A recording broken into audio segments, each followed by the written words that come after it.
Assalamualaikum warahmatullahi wabarakatuh.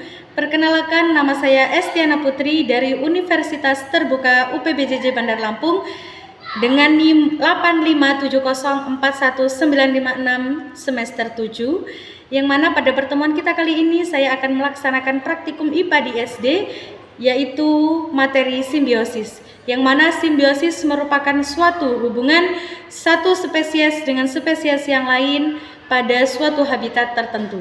Simbiosis dibagi menjadi tiga. Yang pertama, simbiosis parasitisme, yaitu simbiosis yang mana satu diuntungkan dan satu dirugikan.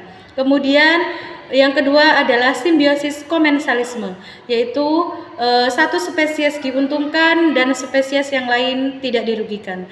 Kemudian yang terakhir ada simbiosis mutualisme, yang mana simbiosis mutualisme itu merupakan hubungan satu spesies dengan spesies yang lain yang sama-sama diuntungkan atau mendapat keuntungan. Mari kita simak videonya.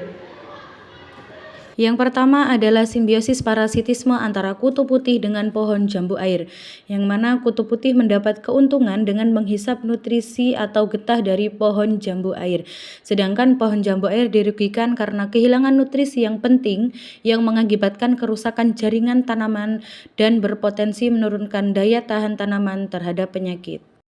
Hubungan simbiosis parasitisme selanjutnya adalah kutu dan kucing, yang mana kutu mendapatkan makanan dari darah kucing dan tempat tinggal di bulu kucing, sementara kucing mengalami kerugian seperti gatal, iritasi, dan potensi penyakit akibat gigitan kutu.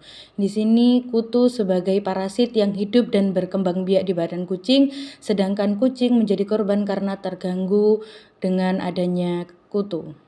Selanjutnya, simbiosis komensalisme antara pohon sawi dan tumbuhan paku, yang mana tumbuhan paku menempel pada batang pohon sawi sebagai tempat tinggal untuk mendapatkan cahaya matahari guna proses fotosintesis.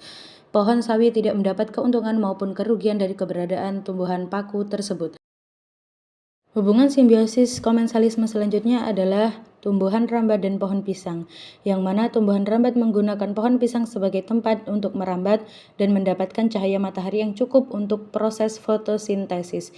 Dalam hubungan ini, tumbuhan rambat diuntungkan karena mendapatkan tempat hidup dan sumber cahaya, sementara pohon pisang tidak dirugikan maupun diuntungkan oleh keberadaan tumbuhan rambat tersebut. Selanjutnya adalah simbiosis mutualisme antara bunga sepatu dan lebah, yang mana bunga sepatu menyediakan nektar sebagai sumber makanan bagi lebah. Saat lebah menghisap nektar di bunga sepatu, serbuk sari bunga melekat pada tubuh lebah. Ketika lebah berpindah ke bunga sepatu lain, serbuk sari tersebut membantu proses penyerbukan.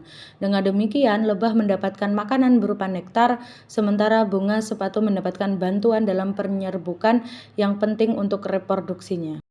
Selanjutnya, simbiosis mutualisme antara bunga lantana dan kupu-kupu, yang mana kupu-kupu menghisap nektar dan membantu proses penyerbukan bunga, sedangkan bunga lantana terbantu dalam proses reproduksinya melalui penyerbukan.